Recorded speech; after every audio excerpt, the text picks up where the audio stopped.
أعوذ بالله السميع العليم من الشيطان الرجيم بسم الله الرحمن الرحيم Assalamualaikum warahmatullahi wabarakatuh. Saya Ahmad Abdullah bin Osman. InsyaAllah pada hari ini saya akan membentangkan tugasan kedua yang tajuk analisis isu-isu yang mengaitkan etika dan perundangan yang boleh menjegaskan sistem perundangan. Okey, ini adalah soalan yang diberikan, dan untuk soalan ini ialah berdasarkan petikan yang diberikan ini, bentangkan analisis isu tersebut yang mengaitkan etika dan perundangan yang boleh menjegaskan sistem pendidikan. Okay, sebelum kita pergi lebih dalam, kita pergi kepada maksud apa itu etika. Etika ni ditakrifkan sebagai satu cabaran ilmu pengetahuan yang berurusan berkaitan dengan apa yang baik dan tidak baik, dan dengan kewajipan dan tanggungjawab moral. Okay, itu daripada Harok, Pons dan Hans Frisch, dan terjemah oleh Muhammad Salmi, Muhammad Sohut dan Siti Nazrah Shin Omar, PDP. Mengikut DP pula kamus dalam bahasa pustaka, etika ni bermaksud satu sistem dasar akhlak, adat ataupun tingkah laku atau kesusilaan. Daripada segi Islam pula, etika ni bermaksud akhlak peribadi. Manakala dalam konteks pekerjaan merujuk kepada tingkah laku baik sewaktu menjalankan setiap amanah yang ditentu oleh syarak, iaitu berkenaan dengan pekerjaan yang dilakukan. Okey, seterusnya perundangan. Perundangan ni yang dicemah oleh kawan Arfah Hamzah. Bermaksud perundangan adalah undang-undang yang diberlakukan oleh badan perundangan dan kepada orang yang diberi kuasa oleh badan perundangan. Okay, kita pergi kepada pengenalan. Pekerjaan guru ni merupakan satu bidang tugas yang dipandang mulia. Okay, itu sudah pasti. Guru ni mempunyai landasan ataupun panduan yang betul dalam melaksanakan tanggungjawab, iaitu melalui wujudnya etika perguruan. Okay. Kod etika perguruan ini ingin diterima sebagai suatu garis panduan untuk mempertingkatkan profesion perguruan ke taraf kesusilaan yang paling tinggi. Okey, namun tu kod etika ni mempunyai kod etika perguruan ni melibatkan pada 4 aspek, iaitu yang pertama hubungan guru dengan pelajar, hubungan guru dengan atas jawat, hubungan guru dengan beberapa murid, dan juga keempat hubungan guru dengan masyarakat dan negara. Okay. Seterusnya kita bagi pada isu yang diperkatakan dalam soalan tersebut, iaitu berkenaan dengan guru, kerja sambilan yang melibatkan guru. Okay. Sebelum tu kita pergi apa itu maksud kerja sambilan. Kerja sambilan ni bermaksud kerja yang dibuat sambilan di samping kerja biasa atau kerja tetap yang lain. Contohnya guru ni, kerja tetap dia adalah guru. Okay. Mana kata kerja lain tu contohnya dia melakukan aktiviti jualan. Okay. Sebab apa dia melakukan kerja sambilan ni? Okay, tujuan dia adalah untuk pasti untuk mencari duit yang lebih ataupun menambahkan sumber rezeki dan pendapatan. Dan ada juga setengah orang yang melakukan kerja sambilan ni kerana ingin dijadikan sebagai satu hobi untuk mengisi masa lapang dia. Okay. Dan golongan guru pendidik ni juga tidak terkecuali dalam melakukan pekerjaan sambilan. Okay, dengan menjadi sebagai apa? Okay, yang pertama contohnya politik, guru tuition, insurans dan juga penjualan barangan-barangan sama ada produk kesihatan atau kecantikan. Okay, kenapa guru ni melakukan kerja sambilan? Sudah pasti untuk mencari pendapatan yang lebih sebagaimana yang telah saya tahu tadi.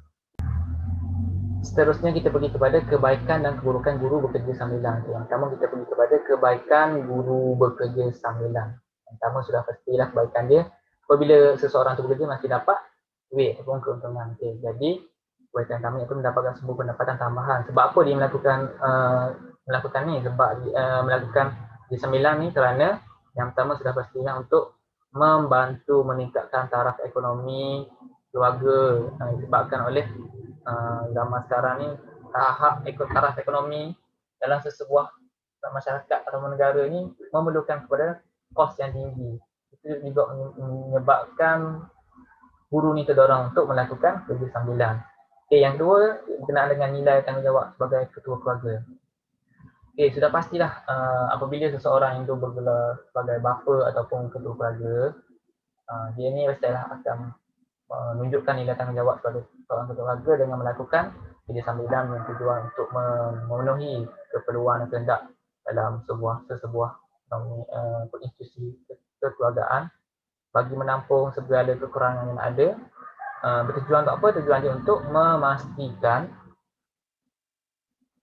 keluarga ni dapat hidup dalam keadaan selesa dan aman harmoni. Okay, seterusnya kita bagi kepada keburukan guru bekerja sambilan. Okay, sudah pasti yang pertama iaitu menjejaskan prestasi dan kredibilitas guru. Kerana apabila seseorang guru itu melakukan dua kerja dalam satu masa, dia tidak dapat memberikan tumpuan terhadap kerja yang hakiki ni, iaitu kerja mengajar. Artinya dalam masa yang sama menyebabkan tumpuan yang perlu diwajibkan diberikan ke atas pelajar tidak dapat dilaksanakan kerana terpaksa memfikirkan dua perkara dalam satu masa. Contohnya berfikir untuk mengajar dan juga berfikir untuk berniaga. Okey, secara tak langsung yang terkesannya ialah siapa? Tak lain tidak bukan ialah murid itu sendiri. Okey, secara tak langsung ini akan menyebabkan berlakunya kemerosotan dalam perkembangan pembelajaran seseorang murid.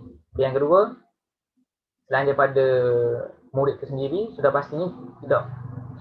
pastinya akan menyebabkan terkesan juga kepada siapa dia? Keluarga, terutamanya anak-anak. Okey, anak-anak ni waktu kecil lah dia memerlukan kasih sayang ataupun dan tumpuan sepenuhnya daripada ibu bapa bagi menjamin anak-anak ni dapat membesar dengan berkualiti dan juga dapat menjadi anak yang soleh-solehah kerana penumpuan anak-anak ni waktu kecilnya dia terlibat dengan proses pembelajaran. Segala apa bentuk dua yang diperlakukan oleh ibu bapa akan jadi sebagai contoh ikutan kepada anak-anak. Okey, sebab itulah waktu kecil ni, sebab tu anak masa kecil, penumpuan dan kasih sayang terhadap anak sangatlah diperlukan dan jangan sesekali diabaikan oleh ketua keluarga maupun ayah maupun isteri dan ibu bapa dia sendiri. Okey. Seterusnya, apabila guru mempunyai kerjaan lain, ini dianggap telah melanggar kod etika perguruan dan menimbulkan kesan. Kesan dia mendatangkan kepada lima orang. Lima orang lah kayaknya. Yang pertama iaitu pada diri sendiri, yang kedua kepada pelajar, yang ketiga kepada rakan sejawat, yang keempat kepada ibu bapa pelajar, dan yang kelima kepada masyarakat dan negara. Okay. Seterusnya kita pergi kepada kesan kepada diri sendiri. Sekiranya apabila guru itu terlibat dengan kerja sambilan, dia tidak dapat memberikan tumpuan yang baik pada tugasnya, terutama dalam proses PDP, lemah dalam mengusahakan masa, terutama dalam kegiatan konseling. Selanjutnya, apabila melibatkan keterampilan guru ni, sama ada dari segi tulisan diri, etika berpakaian, cara berkomunikasi dengan murid, ibu bapa dan rakan sejawat ni, secara tak langsung akan tidak dititik beratkan. Okey. Kebiasaan melibatkan dengan penampilan diri ni, guru ni tak sempat untuk fikir macam mana cara nak smart depan murid, kerana bagi mereka smart ni hanyalah untuk depan pelanggan sahaja. Sedangkan mereka ni lupa bahawa pelanggan yang utama dia yang hakikinya ialah murid. Kerana tugas hakiki dia sebenarnya ialah guru mengajar murid. Okey. Seterusnya melibatkan dengan bidang tugas ni. Bidang tugas pula guru ni tidak dapat memberikan tumpuan yang baik terhadap tugasnya, terutama dalam proses pembelajaran dan pengajaran. Okay. Kita lemah dalam penguasaan masa, terutama dalam kegiatan kurikulum. Kerana guru ni tak dapat membuat RPH. Yang mana RPH ni sudah menjadi kewajipan utama guru untuk dilakukan kerana sebelum masuk ke kelas. Bagi melibatkan pengurusan masa pula, dari segi ini, masa guru adalah sangat terhad disebabkan oleh terlibat dengan penjualan, terlibat dengan kerja-kerja sambilan yang dilakukan. Kesan daripada itu menyebabkan masa guru terhad, cepat letih, dah tidak dapat datang sekolah awal, ataupun tepat lagi datang lewat ke sekolah. Ngantuk dalam kelas juga menyebabkan proses pengajaran terjejas. Apabila yang paling takut ialah apabila guru ni terlalu sibuk ataupun terlalu banyak kerja dibuat dalam satu masa, menyebabkan kesihatan guru ni juga terjejas. Apabila yang paling takut adalah bila guru ni melenting sebabkan kepenatan ketika bekerja dan ketika waktu bersekolah tu, menyebabkan pelajar tu yang menjadi mangsa bukan pelajar sahaja, malahan keluarga sendiri akan menjadi mangsa sebabkan oleh keletihan yang dihadapi oleh guru tersebut. Seterusnya pergi kepada kesan kepada pelajar. Sekiranya guru itu terlibat dengan sekerja sambilan. Yang pertama iaitu pelibatan guru kesan kepada bidang sukan dan kurikulum akan menurun. Sebab apa? Sebab guru ni keseluruhan masa sedang sibuk. Kesibukan guru itu dalam melakukan tugas sampingannya. Okey. Sedangkan KPM ini telah meletakkan 10% markah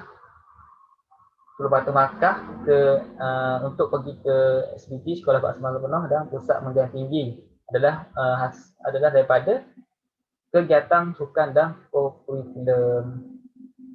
Okey, kerana generasi yang berkualiti ni, generasi yang berkualiti ni bukan hanya dia harus lengkap dengan pendidikan dan ilmu-ilmu yang berguna dan sempurna, tapi juga haruslah cergas fikirannya, kerana al-aql salim fi jismin akal yang sihat datang daripada tubuh badan yang cergas. Okey. Seterusnya, generasi yang berkualiti ni juga generasi yang berkualiti lah yang akan mewarisi kemajuan yang meningkatkan kemakmuran serta kecemerlangan negara. Oleh sebab itu, perlu ditekankan bahawa aspek kurikulum juga sangat merupakan satu aspek yang penting dalam kehidupan pelajar. Okey, seterusnya kesan kepada rakan sejawat. Okey, guru ni dituntut untuk sentiasa membantu rakan sejawat, terutama mereka yang masih fresh dalam atau masih baru dalam profession keguruan. Okay, so seharusnya guru ni mengelakkan diri daripada memberi sebarang masalah atau ulasan yang boleh menyebabkan mencemarkan nama baik seseorang guru sama ada di hadapan pelajar, guru bapa, atau membuat sesuatu yang boleh menjatuhkan imej sebagai seorang guru. Sepatutnya sebagai seorang guru ni salinglah membantu kerana ini merupakan aspek yang penting dalam pengurusan sebuah sekolah. Apabila contohnya apabila seseorang guru itu ponteng dalam pada waktu bekerja, pulang seperti mengendalikan pasukan unit beruniform pada waktu kurikulum, menyebabkan akan timbullah satu perasaan yang tak puas hati atau perasaan yang kurang elok terhadap guru itu oleh rakan sejawatnya dalam unit uniform. Kerana dia telah menculas ataupun mencuri masa kerana tidak bekerja pada waktu yang sepatutnya. Dan juga apabila melibatkan sukan kesan kepada murid, apabila guru yang bertanggungjawab untuk mengendalikan murid yang berbakat dalam bidang sukan tidak menjalankan tugasnya, menyebabkan guru lain terpaksa ambil tanggungjawab dia untuk melatih budak itu, pelajar itu, murid itu, menyebabkan dia akan ambil tanggungjawab itu kerana sayangkan ataupun amatlah rugi sekiranya bakat yang dimiliki oleh pelajar tersebut tidak digarap dengan sebaiknya. Okey, itulah kesan kepada rakan sejawat. Okey, kesan kepada ibu bapa pula, ketimbul perasaan yang tidak puas hati apabila nak mengadu guru tidak masuk kelas atau masuk lewat ke kelas dan masa sama merendahkan institusi sekolah dengan pihak waris. Okey. Kita letakkan satu situasi apabila kita punya anak, apabila anak tu pulang daripada sekolah, dia menceritakan tentang gurunya yang tidak masuk ke kelas. Okey, sudah pasti apa yang bermain dalam fikiran kita ni, tentang apa? Iaitu berkenaan di manakah letaknya tanggungjawab sebagai seorang guru dalam mendidik anak mereka, anak kita. Okey. Dan pada masa sama juga betapa ruginya anak mereka itu tidak dapat kerana tidak dapat mendapat pengajaran atau pelajaran yang sepatutnya diterima pada hari tersebut. Maka akan timbullah satu perasaan nanti tak puas hati secara tak langsung menyebabkan hubungan antara sekolah dengan ibu bapa waris menjadi semakin renggang.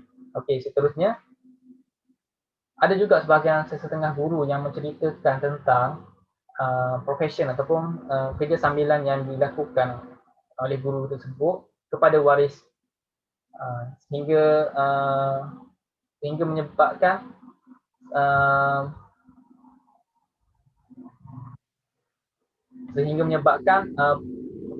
apa yang perlu diketahui, iaitu tahap perkembangan anak-anak mereka ni tidak diceritakan oleh guru.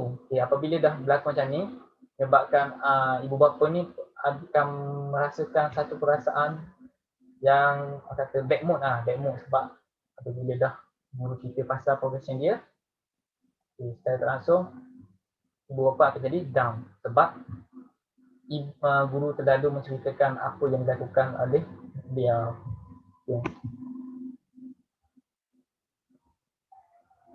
Dan juga kesan yang terakhir, iaitu apabila guru ni tidak dapat apabila guru ni terlalu menceritakan bidang profession kerja sambilan yang dilakukan, menyebabkan ibu bapa kurangnya timbul kepercayaan untuk menghantar anak mereka melakukan aktiviti luar sekolah seperti bersukan, kerana imbang guru tersebut tidak dapat menjaga anak mereka dengan baik. Ini bukan sahaja merugikan pihak sekolah, ini bukan sahaja merugikan bakat yang ada pada pelajar tersebut, malah ia akan menyebabkan kerugian kepada pihak sekolah. Yang terakhir, iaitu kesan kepada masyarakat dan negara. Apabila guru yang terlibat dengan kerja sambilan ni, menyebabkan negara ni akan melahirkan rakyat ataupun murid ataupun pewaris yang berilmu, akan tetapi ilmu yang diperolehi adalah sangat rendah ataupun kurang kualiti. Sebab apa? Sebab guru tidak memberikan pengajaran dan pembelajaran yang sesuai ataupun berkualiti yang sepatutnya diterima oleh pelajar. Secara tak langsung akan lahirlah pemimpin yang jahil.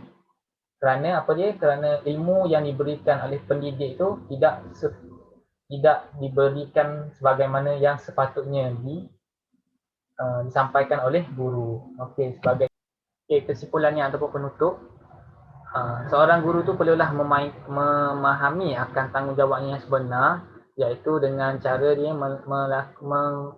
menghayati accountability dan etika perguruan. Kerana dengan cara tersebut dapatlah meningkatkan profesionalisme keguruan. Kerana penghayatan tersebut membolehkan guru-guru menjalankan tanggungjawabnya dengan penuh committed dan dedikasi serta ikhlas dalam penyampaian ilmu yang diberikan kepada pelajar-pelajar. Wabillahi taufiq wal hidayah. Assalamualaikum warahmatullahi wabarakatuh.